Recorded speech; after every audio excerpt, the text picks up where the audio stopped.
Hey everyone, welcome back to the channel. Today we're diving into a delicious debate. Dark chocolate versus white chocolate, which one is better?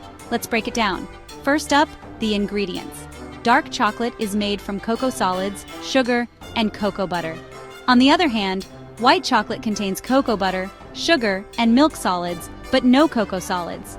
This key difference sets the stage for their unique tastes and textures. Dark chocolate has a bold, pronounced chocolate taste with a bitter aftertaste. It's perfect for those who love a rich, intense flavor. White chocolate, however, is sweeter and creamier, making it a hit for those with a sweet tooth. Texture-wise, dark chocolate can sometimes be dry and chalky, but white chocolate? It's smooth and buttery, practically melting in your mouth. Now let's talk health benefits. Dark chocolate is often hailed as a health hero, thanks to its high content of flavanol antioxidants. These antioxidants are great for cardiovascular health. White chocolate, unfortunately, doesn't come with the same perks. It's higher in sugar and fat, making it a less healthy option. Now, a quick comparison. Dark chocolate can contain up to 90% cocoa, while white chocolate typically contains about 20% cocoa butter and no cocoa solids. This high cocoa content in dark chocolate gives it its strong, robust flavor and lower sugar content. In terms of usage, dark chocolate is super versatile.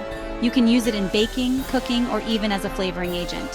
When you want that deep chocolate taste, dark chocolate is your go-to. White chocolate, on the other hand, shines in desserts, baking, and as a topping. Its creamy sweetness makes it perfect for adding a touch of indulgence.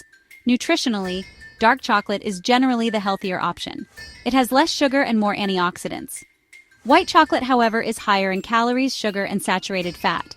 So if you're watching your diet, dark chocolate might be the better choice. So when should you use each type?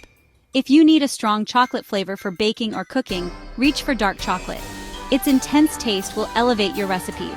For a creamy, sweet touch, especially in desserts and toppings, white chocolate is the way to go. Ultimately, the choice between dark and white chocolate comes down to personal preference and the desired use. Both have their unique qualities and can be enjoyed in various ways. Thanks for tuning in. Don't forget to like, subscribe, and let me know in the comments. Are you team dark chocolate or team white chocolate? See you next time.